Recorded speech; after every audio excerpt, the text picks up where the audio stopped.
I had a strong feeling that the judges were not really interested in learning how it worked. The prosecution brushed aside that this was a DAO that was behind Tornado Cash. It brushed aside. It was, for them, it was never about prosecuting, developers and coders. It was always about the fact that they didn't KYC their users. So there was a fundamental disagreement about the nature itself of Tornado Cash. But instead of trying to embrace what it is, what it is doing, and understanding the role of Roman, understanding the role of Alexey, it was just easier to just paint them as evildoers and evil makers that, that this was it. Yeah. But you can see then that it's not about the product. It is a fabricated court case. Buy my novel, Escape from the Village, from major booksellers online. Go to escapevillage.com. Subscribe to the Substack. Go to fountainheadforum.substack.com. Support the forum. Go to buymeacoffee.com/fountainheadforum. Thank you. Welcome to the Party Pal. This is Fountainhead Forum 274, and I'm talking to Eléonore Blanc.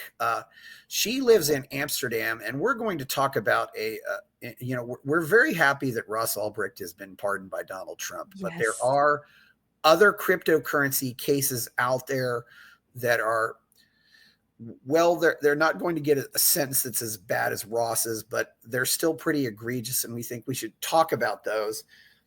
And Eléonore knows a lot about this particular court case that's often called the Tornado Cash or Bitcoin Fog court case, which involves several people, and we're going to say all their names. Eléonore is coming to me also from Amsterdam, so she also organizes a conference called ETHDam and is also founder of CryptoCanal. She's calls herself a libertarian crypto mama. So this should be a very fun show. I've been wanting to get somebody on to talk about this case for a long time, so it's great that I finally found somebody, and I think this is going to be a lot of fun too. She already seems like a really fun person. So how are you, Eléonore? Hey, Chris. Thank you so much for having me on the show. It's an honor to be here to talk about something that's really dear to me. So as you mentioned, I'm the founder of CryptoCanal and organizer of ETHDam, but something happened in August 2022 on my turf. I really felt like this court case that we're going to talk about today, Alexey, Tornado Cash, we're going to dive into it.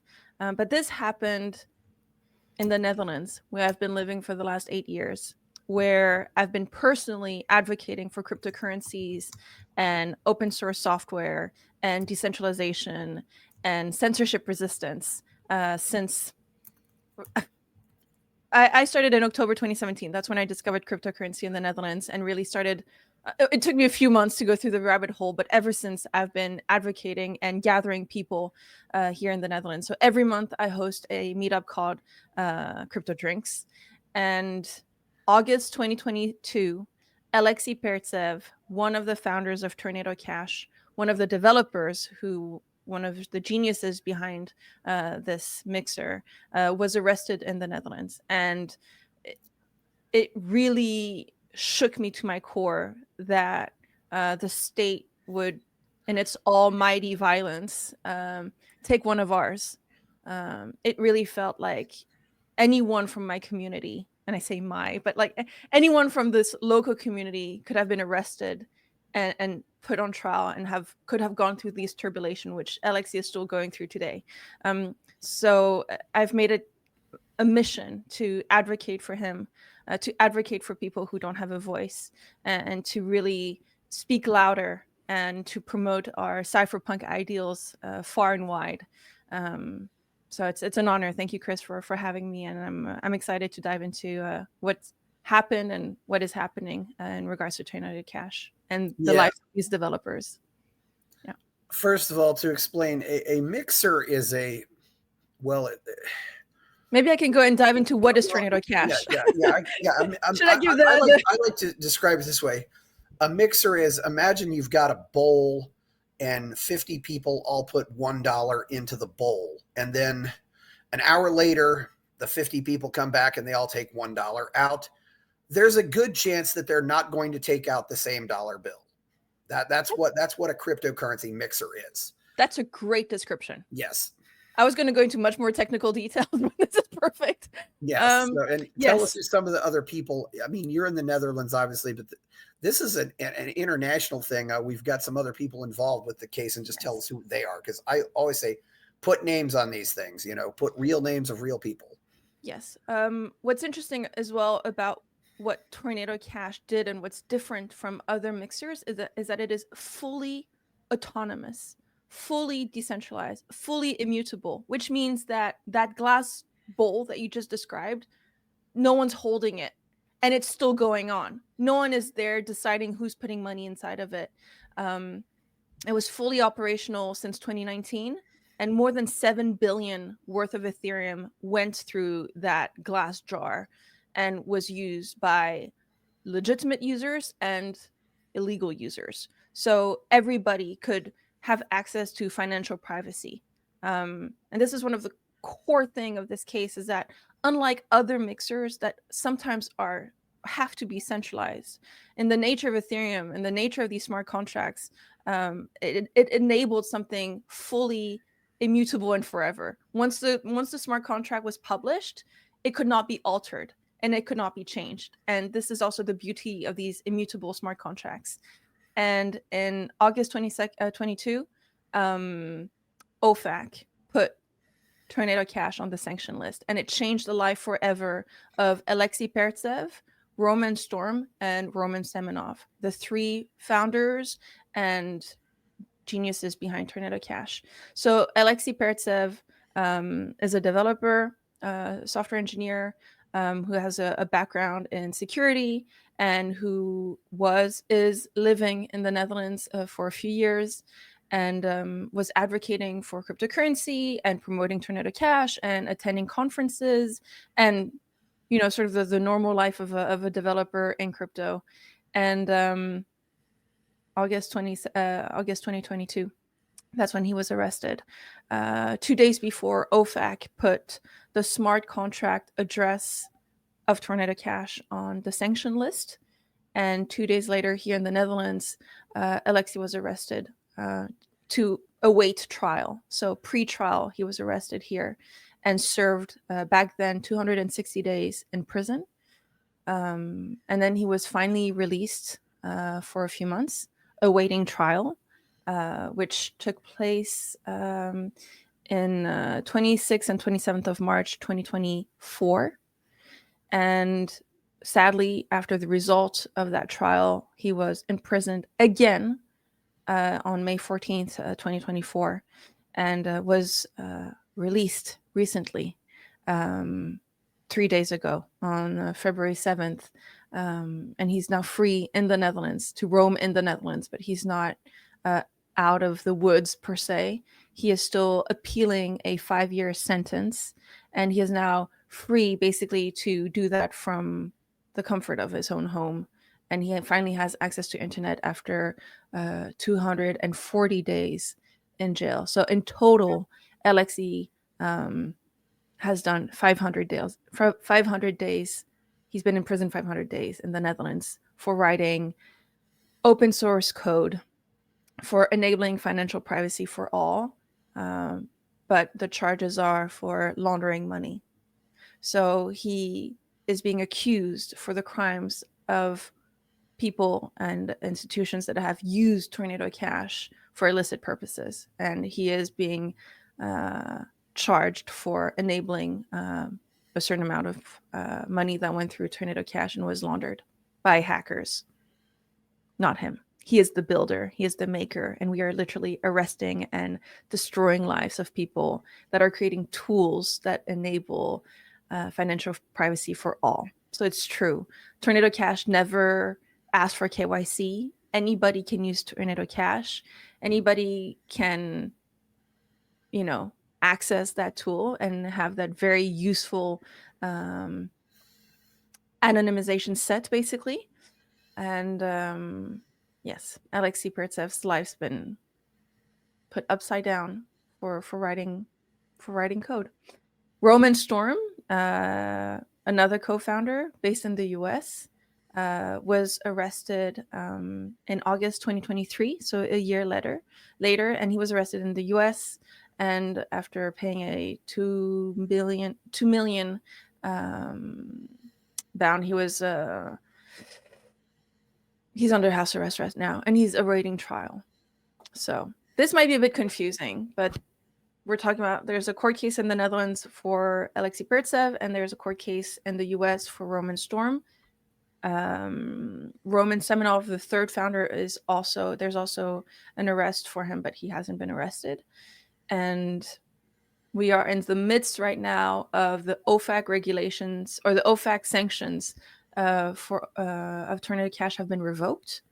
So basically, the OFAC could still appeal and they could still question that, but for now, the Coinbase lawsuit saying that OFAC basically has overreached. OFAC can sanction people, can sanction entities, but to sanction code is to sanction free speech in the US. And that's what has been challenged, and that's what's being changed right now. And I suspect that the fact that the US have a new president, and on the 21st of January, on day one, a lot of things happen, including this OFAC ruling that was reversed. And Alexey now is being freed. So there's change, there's hope, but this is an ongoing fight. Oh, what is OFAC? Let me not misspell anything. OFAC is the Office of Foreign Asset Control. They are the people who will decide who you are allowed to do business and who you're not allowed to do business with. So it's the Office of Foreign Asset Control is a financial intelligence and enforcement agency of the United States Treasury Department. It administers and enforces economic and trade sanctions in support of the US. So, of course, when the Lazarus Group used Tornado Cash to launder approximately $450 million after they hacked the Axie Infinity through the Ronin Bridge, whatever, that was a whole mess. But when that happened, and when the US saw that North Korea was able to launder a significant amount of money through Tornado Cash, that raised a lot of red flags. And then the US, the OFAC in particular, was pretty pissed. And then they decided to go after the makers of said tool. Yeah, the whole, when you think about it, prosecuting people for writing code, I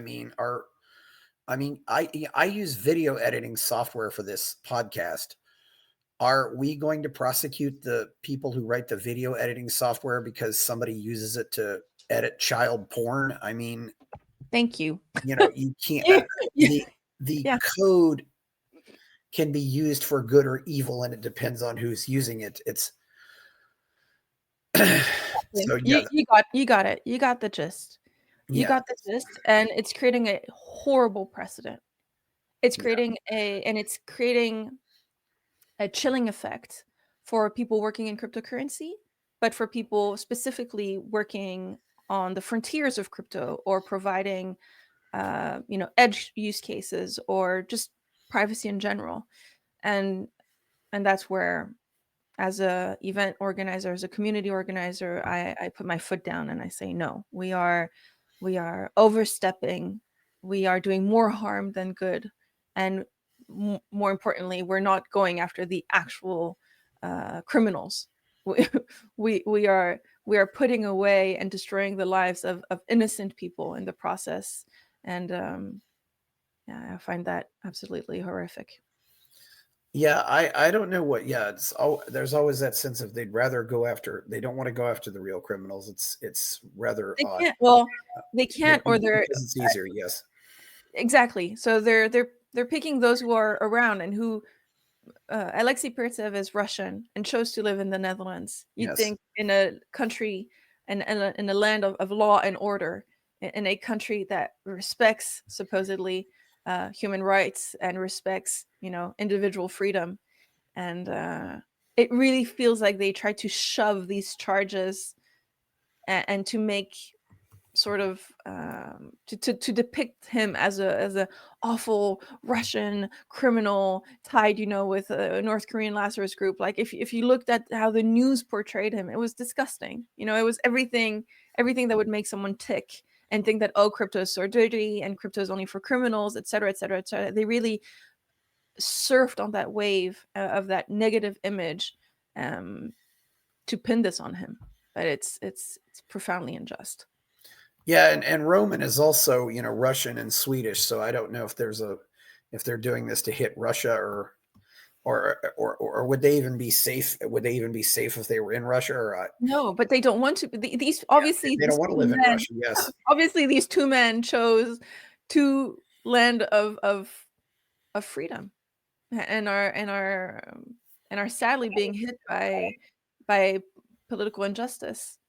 And being targeted for being in crypto, for being developers, for writing code that the US and the Netherlands don't want. And it feels like a very oppressive state. It feels like they are not in Russia for a good reason, and they're in the US and in the Netherlands suffering from persecution. Certainly. And I should point out too, Ethereum is basically has been the number 2 cryptocurrency for probably 10 years after Bitcoin, which is why even unfortunately some of the more orthodox Bitcoiners have even said, I don't care about Roman, because this was mostly with Ethereum. I don't have that attitude either, but yes. No, I'm not going to stand here and try to defend Bitcoin maximalists. They can, that's on them. And sadly, I know that there's other people in the world, other cryptocurrency people that are being targeted right now. I can talk about the Samurai wallet developers are being targeted. Roger Ver is being targeted.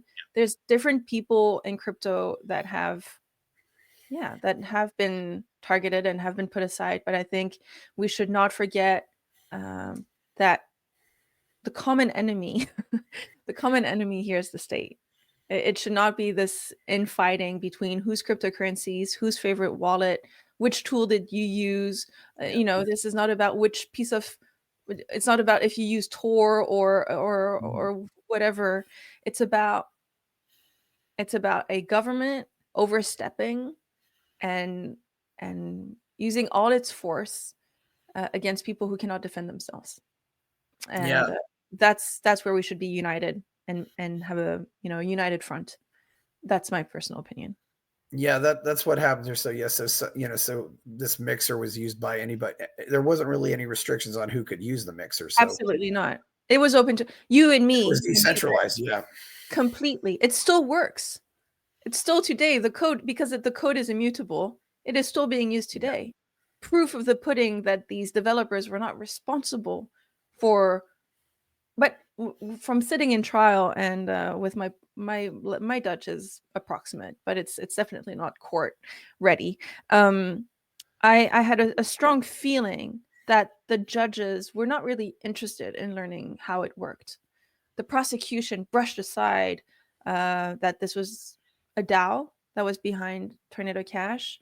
It brushed aside. It was never about prosecuting, developers and coders. It was always about the fact that they didn't KYC their users. So there was a fundamental disagreement about the nature itself of Tornado Cash. But instead of trying to embrace what it is doing, and understanding the role of Roman, understanding the role of Alexey, it was just easier to just paint them as evildoers and evil makers that that this was it. Yeah, but you can see then that it's not about the product, and it is a fabricated court case, because in the end it's really about what North Korea did with this, with it. It's the fact that North Korea could access this, but North Korea can use a lot of things that the internet offers, and it uses also very much illegal ways, or no, I should, but like normal custodians and normal banks to move money around. This is just one of the things they used, and And instead of going through the actual, human trafficking that North Korea is doing, or instead of going through other ways that North Korea is doing to, gain money and avoid sanctions from the OFAC and other things, it was someone made a decision to go after the Tornado Cash developers, for sure. There's a human behind this. There's human intervention here in deciding what is trialed, who works on what. The fiat, so the fiscal, let me get you the proper definition of what the fiat is. The Fiscal Information and Investigation Services in the Netherlands, so I would say the OFAC equivalent, basically. They worked on this case for 2 years, right? This was a lot of people were working on this case and investigating, and so it's important. Oh Yes. Also, just to clarify, when we say KYC, we refer to know your customer, which means your bank or your financial institution collects a bunch of information about you. It's just, sometimes even when I go to a foreign currency exchange, I have to show my passport and they have to record who I am. And also as you, the other thing too, what did I want to explain? There wasn't KYC, was there something else I wanted to explain, but now I forget what it was. You use some other terminology, which I wanted to explain, but now I forgot what it was. Just to clarify for people, you were, what I should say, what can you tell us about the Samurai Wallet case? Because this is another case where people are writing code and being arrested for it. I don't know the Samurai case well enough. Maybe I can explain what a wallet is. Maybe I can explain. For anybody wanting to transact cryptocurrencies or Bitcoin, Ethereum, whatever cryptocurrency people want to use, they need something to interact with the blockchain. And before my time, before 2017, it was really hard to, I would say, hold cryptocurrencies, use cryptocurrencies, because there was very few apps, there was very few user interfaces that were, user friendly. I am not a developer, I'm not a techie, but somehow I can now interact with the blockchain. I can send and receive cryptocurrency directly from my wallet, which sits on my phone. So I believe that the Samurai Wallet developers sort of leaned really heavily on the privacy angle, and were also sort of targeting their marketing towards the dark or gray market, because in the Samurai Wallet there was a built-in mixer, and there's always been a conundrum in cryptocurrency. Cryptocurrencies are beautiful because of their immutable peer-to-peer electronic cash system. We finally have internet money, right? You will hear so many different internet monies. But what's interesting about this internet money is that to make sure that no one would double spend, to make sure that no one's copy pasting and doubling their income and doubling the amount of Bitcoin that they have, we have this open, public, transparent ledger called the blockchain. And so everybody can look at the transactions that are occurring at any point in time. And this open, transparent ledger is what has made the success of cryptocurrencies. It's we want that. We want that open and transparent system. But at the same time, sometimes we also don't want our boss to know what we're doing with our money, because if you use the same address, if you, it's like using an email address or an IBAN. People can have different addresses, but if you reuse the same, the person sending you those funds could literally look at all your history. Or maybe you don't want people to know that you're giving money to a certain charity, or vice versa. You don't want that charity to know how much money you have. So this open, transparent ledger is really useful, but it also has a drawback of having this all-time, full-on honesty ledger that is recorded forever onto the blockchain. So to bring back privacy makes sense. This is something from the legacy system that we should also be able to cater for in crypto. We should be able to have the same anonymity that we can expect when we use a bank, but this time without a custodian. And this is where all these mixers, these pools, these anonymity pools have showed up to sort of mitigate this strong con, but also this it's a pro and a con for crypto to have this transparency. And so people need to be able to have choices. So to be able to have internet money, yes, but to be able to have internet money with financial privacy, even more yes. So that's where we're sitting at. It's more of a basically Tornado Cash or Samurai. They are solving a very much needed situation when we're dealing with financial transactions, basically. So I want to see more of that. I want to see more innovation. I want to see more people battle testing these solutions. And right now, there's a chilling effect on the industry because people don't know where to build. They don't know how to build. They are afraid. They're afraid of coming. Are they going to be arrested? If it feels very arbitrary how the Tornado Cash developers were arrested, right? We're not going after criminals here, so therefore anybody could be arrested, and it feels very uncertain. And cryptocurrency is uncertain enough. It's already a wild west, and the authorities have made it even more complex and have definitely made certain people question what they're building and how they're building it and how can they avoid being in the same situation as Alexey and Roman. And fair enough, but it's also stifling an industry that is still so young and a technology that has still so much to show and to test. So yeah, we're still in the trenches. Pull your money out of your pocket right now. Take a look at your dollar, your peso, your pound, your ruble, or whatever, and ask yourself, was this money ever in a stripper's bra? There's a definite possibility that it was, and you have no idea that it was. And that's the nature of privacy. Well, if in crypto, what's interesting is actually sex workers are one of the earlier adopters of crypto because they get denied access to legacy financial system all the time. They get, and here in the Netherlands where it's legal and they pay taxes, they still have to jump through hoops to be able to open a bank account. So cryptocurrency is very much needed for a lot of people who do legitimate work. And yeah. Yes, you have, and you're in Amsterdam. Yes. It sounds like you're from France originally. Is that right? Or Switzerland. Oh, Switzerland. Okay, I'm sorry. Yeah.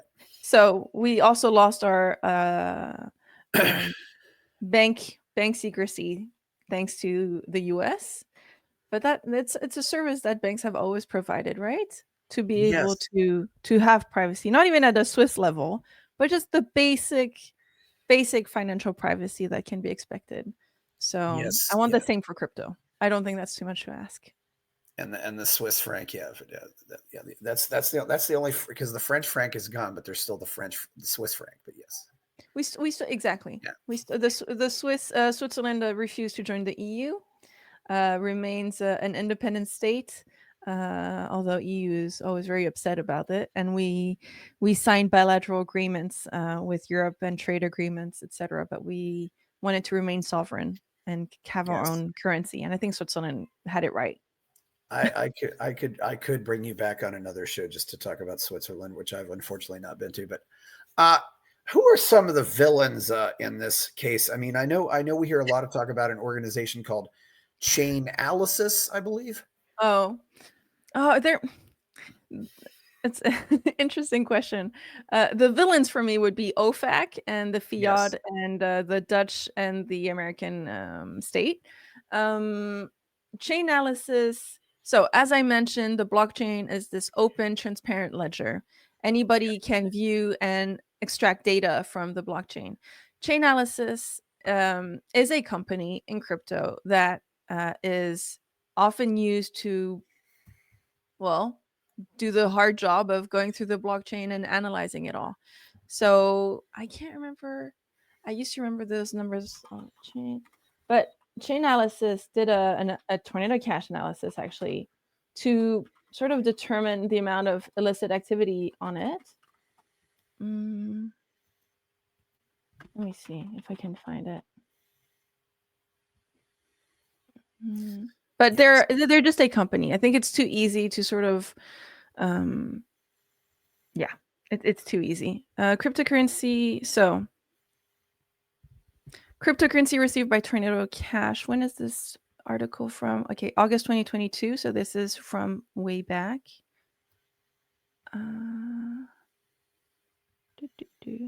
So 10% of cryptocurrency that, so according to Chainalysis, more than almost half of the cryptocurrency that went through Tornado Cash comes from DeFi.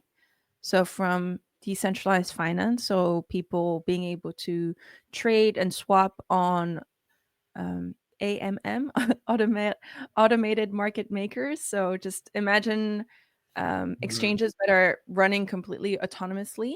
So half of half of the usage of Tornado Cash is from DeFi. 17.6% is from centralized exchanges. So Coinbase, Kraken, Bitvavo, you name it, places where you do have to KYC and show your face and give your, passport number, etc., to be able to sell and trade. And here we have the infamous 10% stolen funds.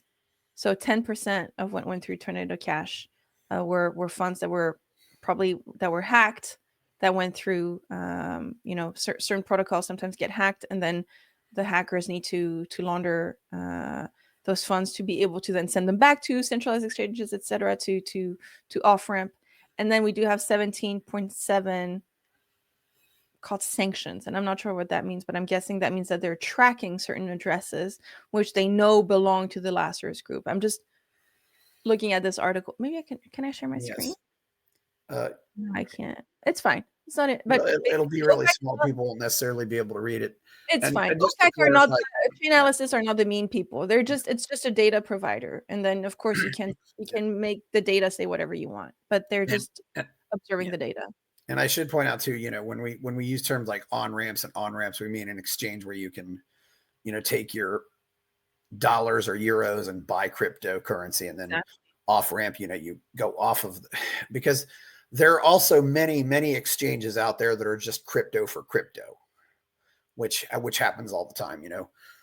A lot of people will buy Ethereum they'll go to Coinbase, for example, they'll go buy Ethereum, and then they'll buy Ethereum just so they can go buy something else, because most cryptos are not available on Coinbase or Gemini or Kraken or Binance at all. I mean, they're only available on crypto for crypto exchanges like Uniswap or other things like that. Exactly. So Uniswap is the largest decentralized exchange, and that's DeFi. So Uniswap is a stellar example of decentralized finance, and Uniswap is a good example. Also, I just remembered you used the term DAO, and I wanted to explain to that. Oh, that's it. DAO is decentralized autonomous organization, which just means it's what it is, a decentralized autonomous organization. So it means it's not registered anywhere. It's not a legal entity per se.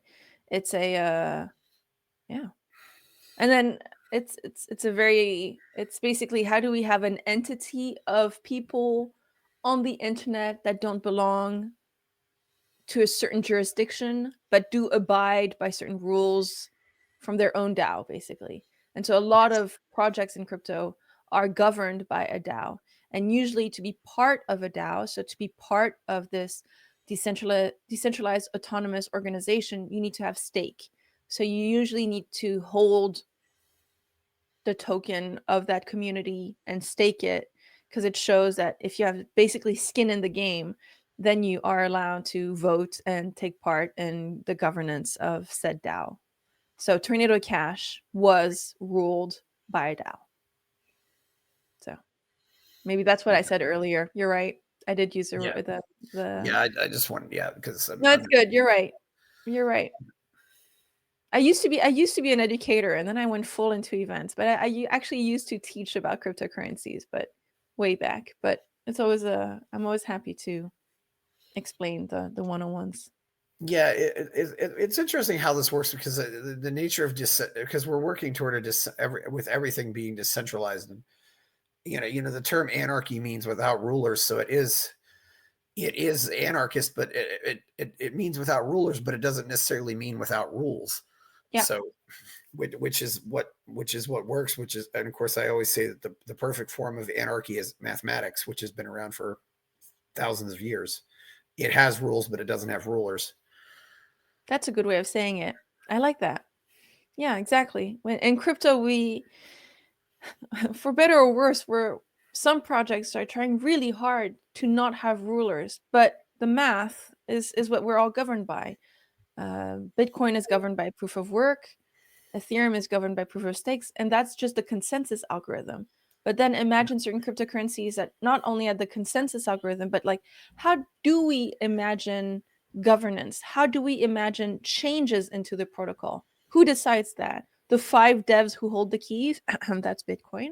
Or do we look at other projects that are trying to have proper governance, are trying to have these sort of online agora of people holding the coin, who want the best for the project, who are politically engaged with the project, and who vote on the budget and on certain decisions and on the strategy.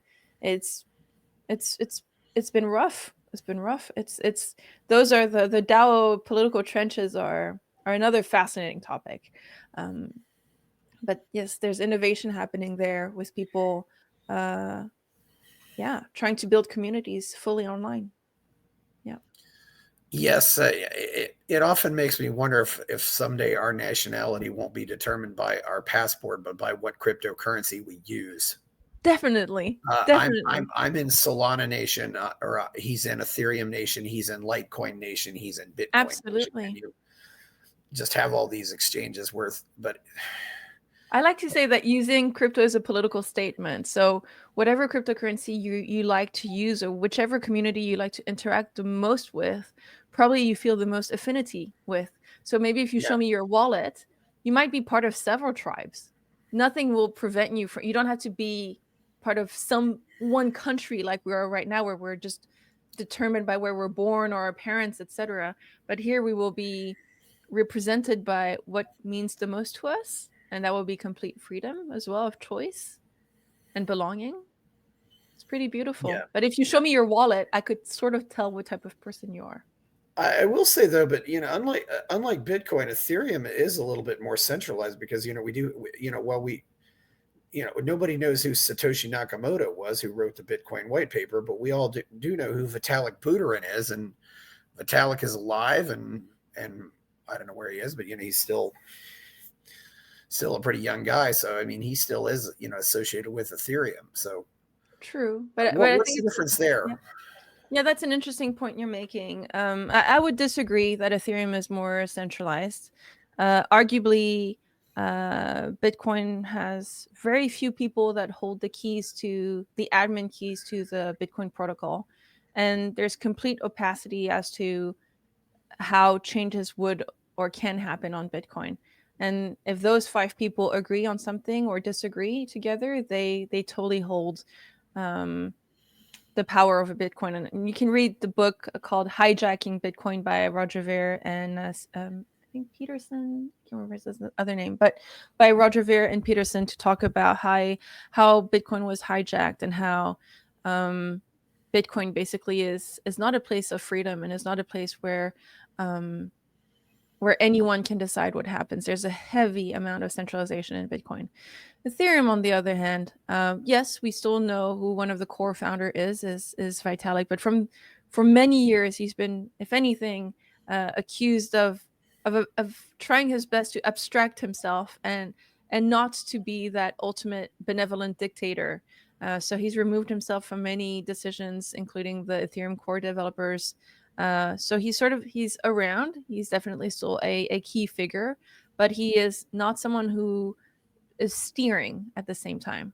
He's around, he's there, and he's an observer, but he definitely does not steer the project like we want to think, or not in a dictatorial manner. On quite the opposite. It's more like someone who's been there from the beginning and who's tried to do his best to abstract himself, to allow this decentralization, to allow other people, other figures to speak up and be part of the narrative.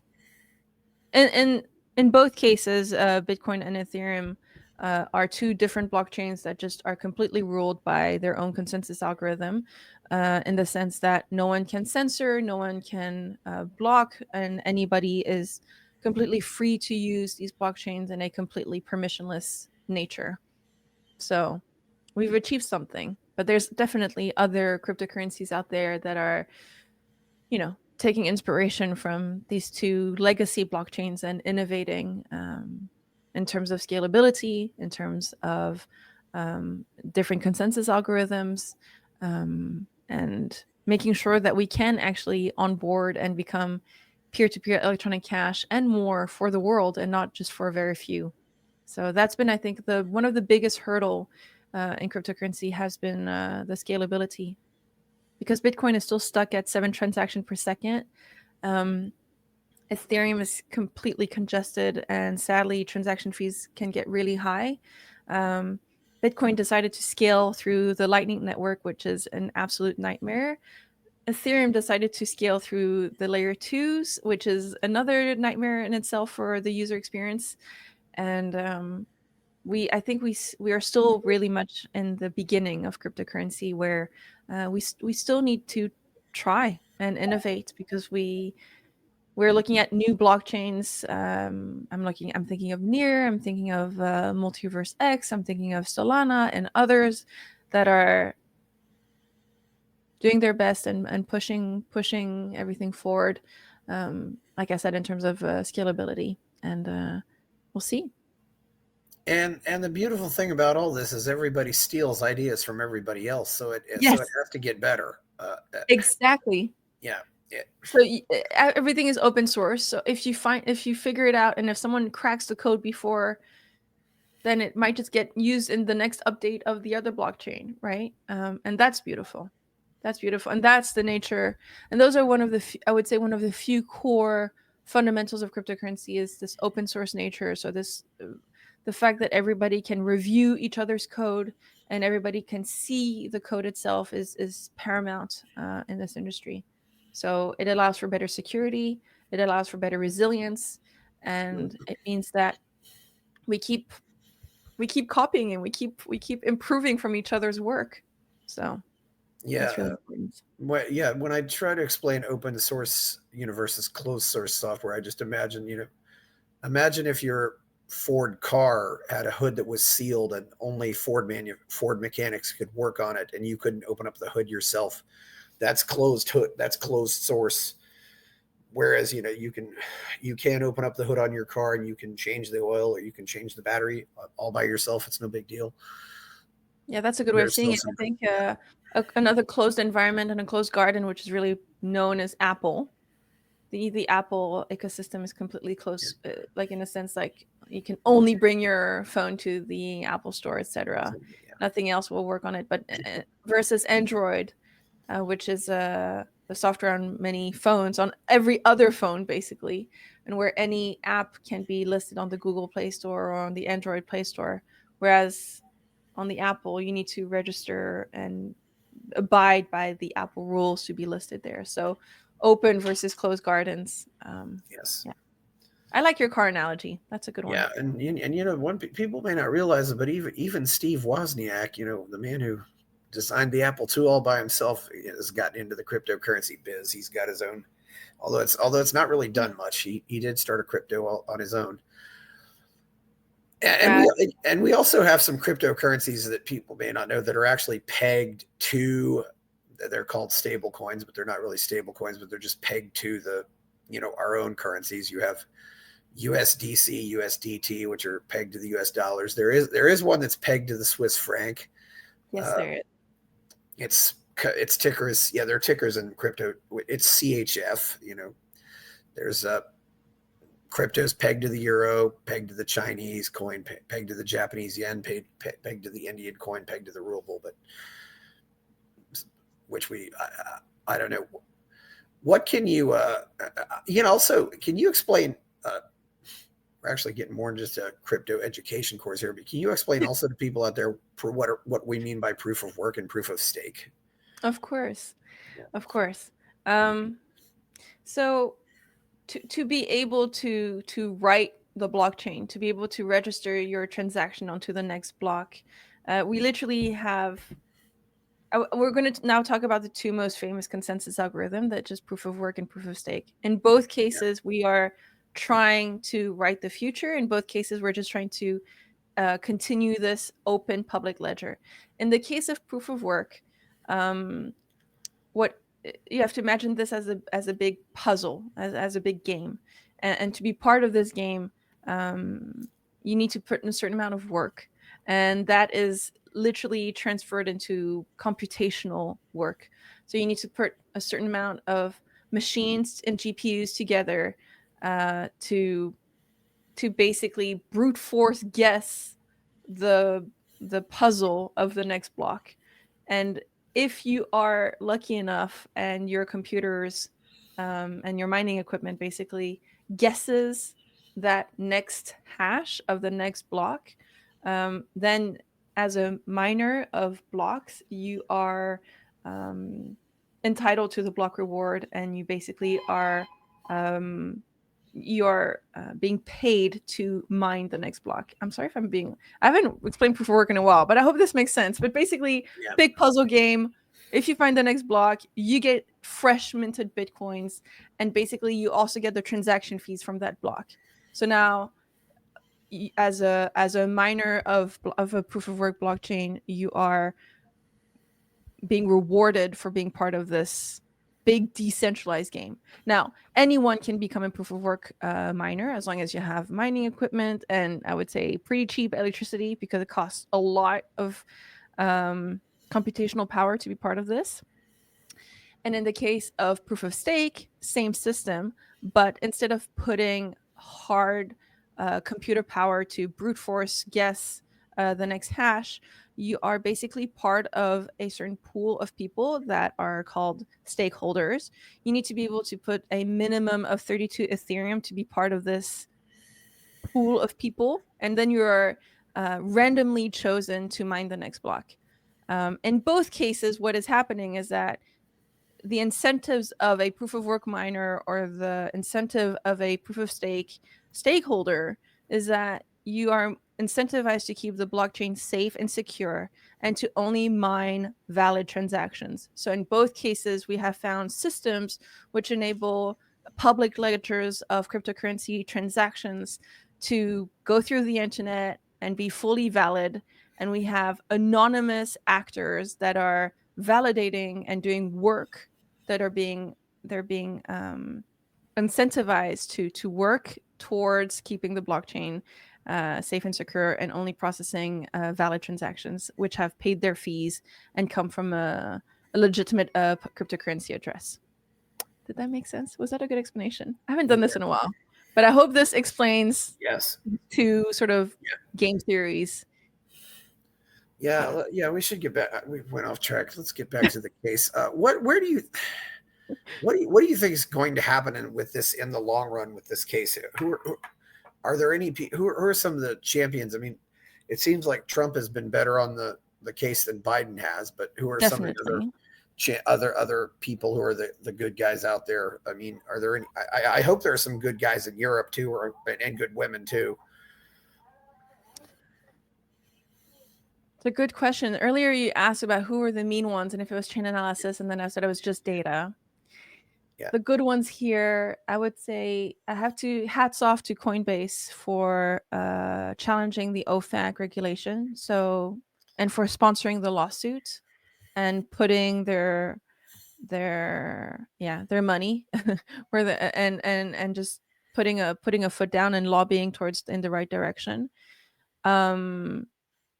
Trump on day one pardoned Ross Albright and is protecting people who've been, mistreated by the state.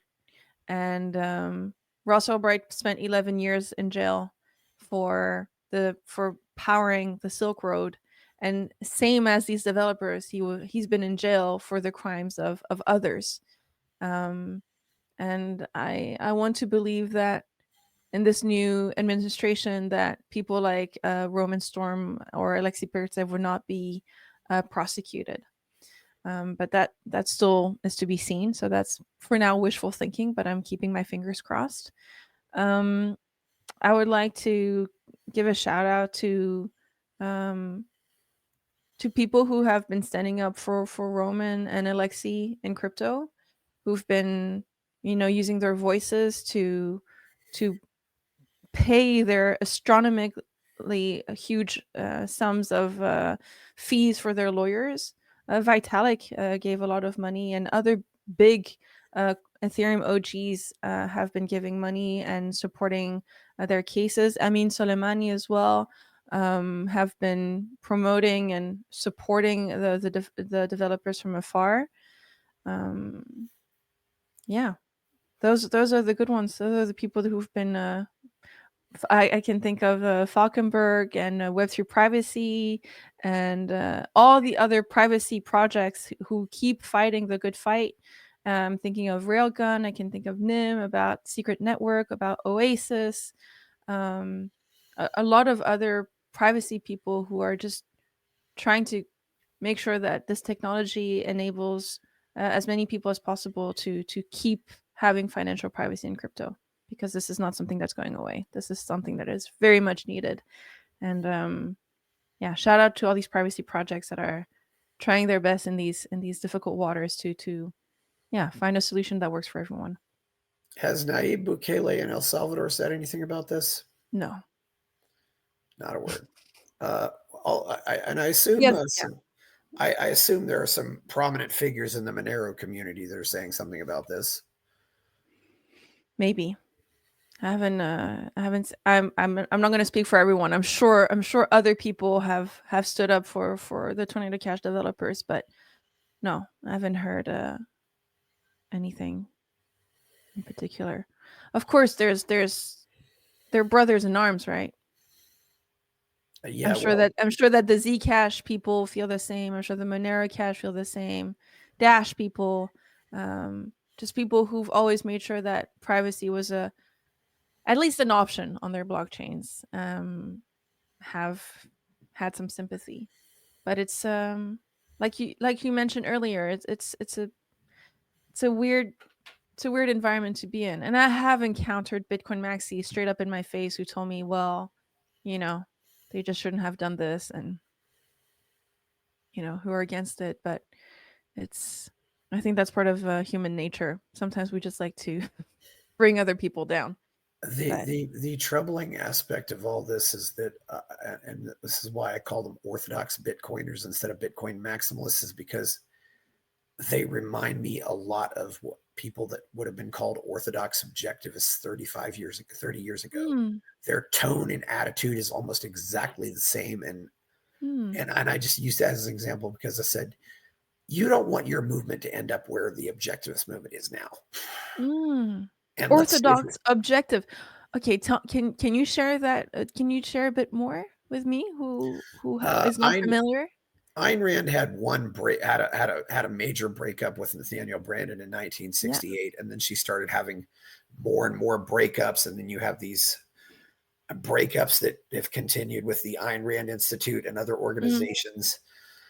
And it's become, it's really become a situation where everybody just surrounds themselves with a bunch of yes men. And I'm already seeing that happen. And that's already sort of happening with the Bitcoin community.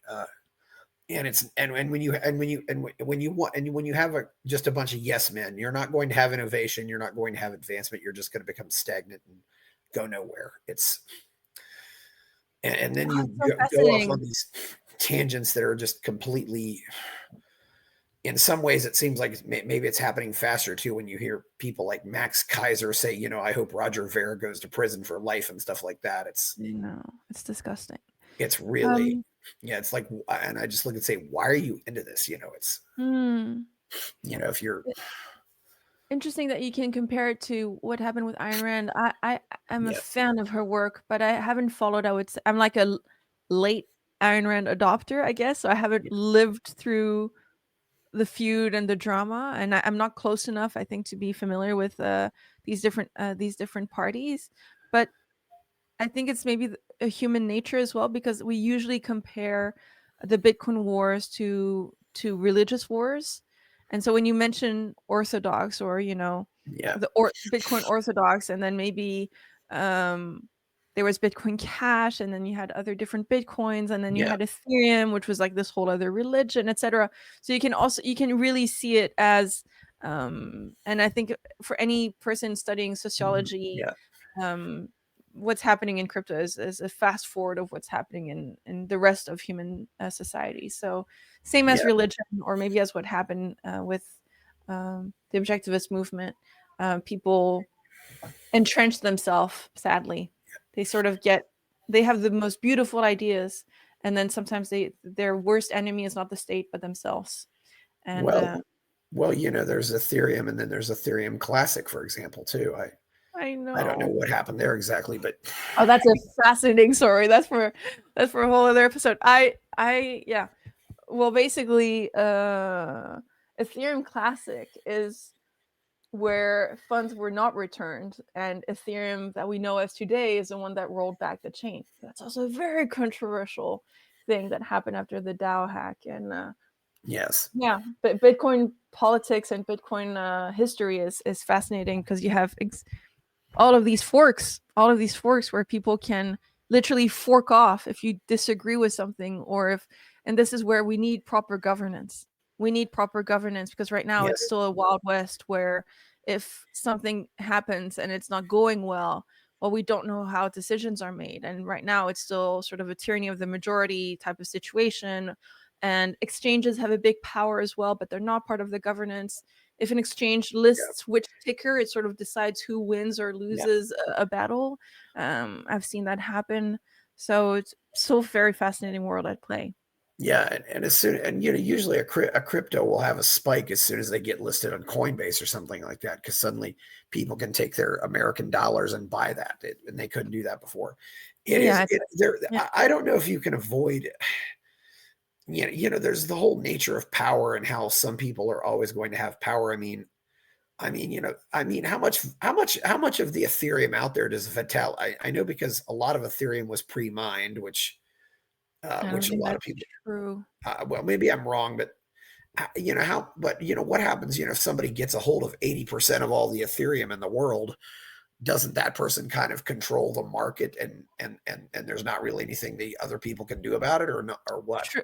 I would say in general, terrible distribution is obviously a big risk, but it's not the case in Ethereum. Yes. Um, but of course distribution matters, but it also means that if a certain entity in a certain blockchain owns 80% of the supply, I would not consider that a decentralized blockchain at all. And keep in mind that that person's then incentive would probably to not move that much funds, because the moment that person would move, it would crash the price instantly. So Yes. you could argue that there's sort of this um sword Damocles that also hanging on such a distribution network, but you would not want that is not something you'd like to have. Yeah.